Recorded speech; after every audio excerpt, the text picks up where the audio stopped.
बिस्मिल्लाहिर्रहमानिर्रहीम। अस्सलाम वालेकुम डियर स्टूडेंट्स, मैं हूं मोहम्मद शिराज बहादुर और आप लोग देख रहे हैं मेरा YouTube channel learn with Shiraz Bahadur. चलते हैं टॉपिक की तरफ। टॉपिक है एक्सरसाइज शॉर्ट क्वेश्चंस 2.2। क्वेश्चन है explain translatory motion and give example of various type of translatory motion. Translatory motion की वजाहत करें और मुख्तलिफ किस्म के ट्रांसलेटरी मोशंस को मिसाल से वाजे करें। आंसर देखिए इसका, when a body moves along a line without any rotation. जब एक बॉडी किसी भी लाइन पर मूव करती है विदाउट एनी रोटेशन, घूमे बगैर, द लाइन में बी स्ट्रेट और कर्व्ड, वो लाइन सीधी भी हो सकती है और दायरानुमा भी। When a body moves along a line without any rotation, जब एक बॉडी एक लाइन पर मूव करती है विदाउट एनी रोटेशन यानी घूमे बगैर, द लाइन में भी स्ट्रेट, तो जिस लाइन पर वो घूम रही है या तो वो सीधी हो सकती है और कर्व्ड, वो दायरानुमा भी हो सकती है। एग्जांपल में देखें, motion of car and aeroplane in a straight line. जब एक गाड़ी स्ट्रेट रोड पर चलती है तो उसकी मोशन क्या होगी? ट्रांसलेटरी मोशन होगी। और जब एक एरोप्लेन उड़ता है तो उस पर क्या होता है? वो एक स्ट्रेट लाइन में ऊपर की तरफ जाता है, तो ये भी उसकी मोशन क्या होगी? स्ट्रेट लाइन मोशन होगी और ट्रांसलेटरी मोशन होगी। दूसरी मोशन ऑफ फेरस व्हील, यानी फेरस व्हील जो आपने देखा हुआ होगा जो गोल घूमता है, उसकी जो घूमने की क्या है मोशन है, वो कर्व्ड है यानी दायरानुमा है। ठीक है, अगला क्वेश्चन देखें, differentiate between the following. मंदरजा Zail को क्या करें? डिफरेंशिएट करें, इनमें फ़र्क करें। बहुत सारी हैं, इनको एक एक करके डिस्कस करते हैं। सबसे पहले है रेस्ट।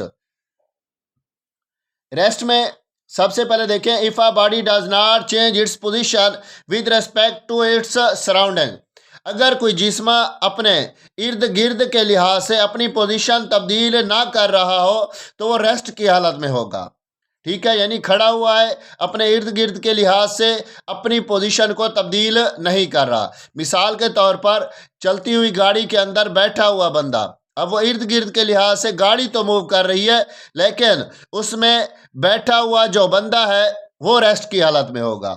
उसके बाद है motion, if a body changes its position with respect to its surrounding. अगर कोई जिस्म अपने इर्द गिर्द के लिहाज से अपनी पोजीशन को तब्दील कर रहा है तो उसकी जो टर्म होगी वो मोशन में आएगी, यानी वो मोशन कर रहा होगा। चलते हैं नेक्स्ट है सर्कुलर मोशन और रोटेटरी मोशन में हमने क्या करना है? फर्क करना है। सर्कुलर मोशन में क्या होता है? बॉडी मूव करती है in a circular path. Motion of a body in a circular path, दायरानुमा शक्ल में घूमने वाले जिस्म को क्या कहते हैं? जिस्म की मोशन को सर्कुलर मोशन कहते हैं। उसके बाद है rotatory motion, the spinning motion of a body about its axis is called rotatory motion. यानी कोई जिस्म अपने एक्सेस के गिर्द घूमता है तो उसकी जो मोशन होगी वो कौन सी मोशन होगी? रोटेटरी मोशन होगी। मिसाल के तौर पर स्टीयरिंग व्हील है, उसको घुमाते हैं तो घुमाने के बाद वो क्या कर रहा है? अपने एक्सेस के गिर्द घूम रहा है। या हमारे पास व्हील है, व्हील भी अपने एक्सल के गिर्द घूमता है, ये जो उसका एक्सल होता है वही उसका एक्सेस होता है। नेक्स्ट टर्म को देखें, डिस्टेंस और डिस्प्लेसमेंट में हमने फ़र्क करना है। डिस्टेंस क्या होता है? Length of path between two point, दो पॉइंट के दरमियान की लंबाई को क्या कहते हैं? फासला कहते हैं। It is a scalar quantity, ये एक स्केलर क्वांटिटी है। उसके बाद है displacement, shortest distance between two point, यानी दो पॉइंट के दरमियान कम से कम फासला क्या कहलाता है? डिस्प्लेसमेंट कहलाता है। It is a vector quantity, और ये एक वेक्टर क्वांटिटी है। उसके बाद टर्म्स हैं स्पीड एंड वेलोसिटी।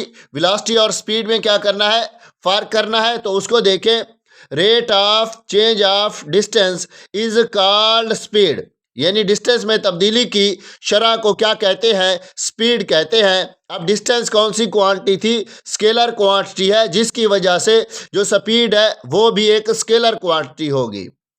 उसके बाद है velocity, rate of change of displacement is called vector quantity. ये वेक्टर ये वेलोसिटी है। Rate of change of displacement is called velocity.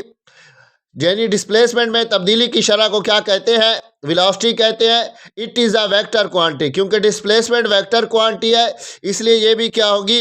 एक वेक्टर क्वांटिटी होगी, यानी v is equal to d/t। उसके बाद नेक्स्ट टर्म्स हैं linear motion and random motion. Linear motion को देखते हैं। Motion along a straight line is called linear motion, यानी सीधी लाइन में मोशन क्या कहलाती है? लीनियर मोशन कहलाती है। उसके बाद है random motion. Irregular motion of a body is called random motion, यानी बेतरतीबी हरकत को क्या कहते हैं? रैंडम मोशन कहते हैं।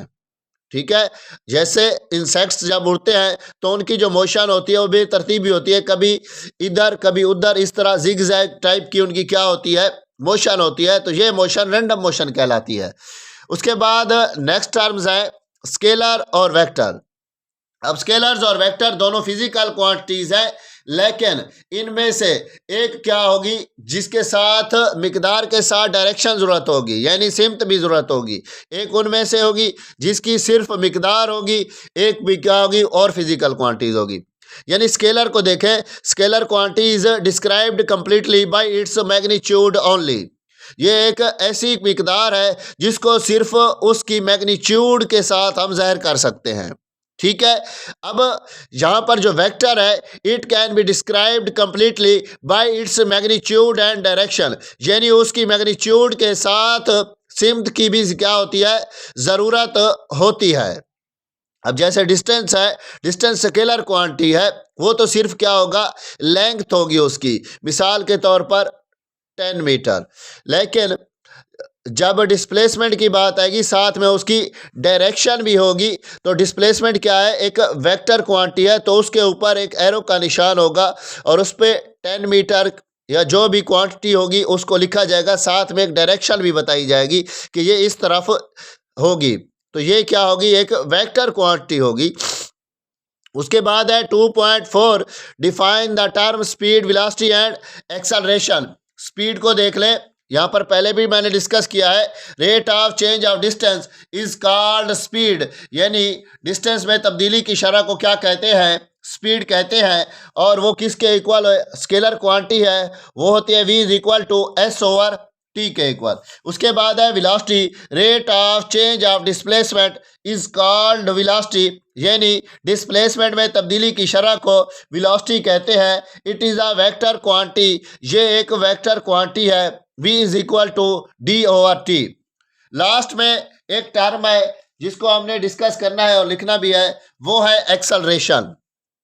एक्सेलरेशन को हम डिस्कस करते हैं। एक्सेलरेशन क्या है? अब यहाँ पर देखें, डिस्प्लेसमेंट में तब्दीली की शरह वेलोसिटी कहलाती है। अब वेलोसिटी में तब्दीली की शरह क्या कहलाएगी? एक्सेलरेशन कहलाएगी। ठीक है, rate of change of velocity is called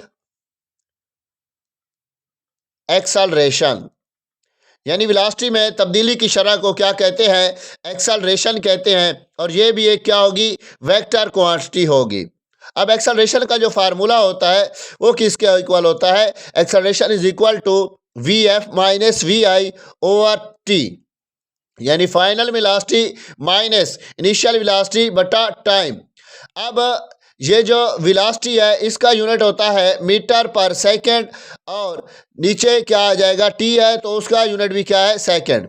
तो ये जो सेकंड है ऊपर जाएगा तो एक्सेलरेशन का जो एसआई यूनिट होगा वो मीटर पर सेकंड का स्क्वायर बन जाएगा। ये थी आज की छोटा सा टॉपिक जिसको हमने डिस्कस किया है। मिलते हैं नेक्स्ट वीडियो में नेक्स्ट शॉर्ट क्वेश्चन के साथ, क्योंकि काफ़ी ज़्यादा है इसलिए इनकी 2 वीडियोस बना रहे हैं। तब तक अपना ख्याल रखिएगा, दुआओं में याद रखें। खुदा हाफिज़, जज़ाकल्लाह।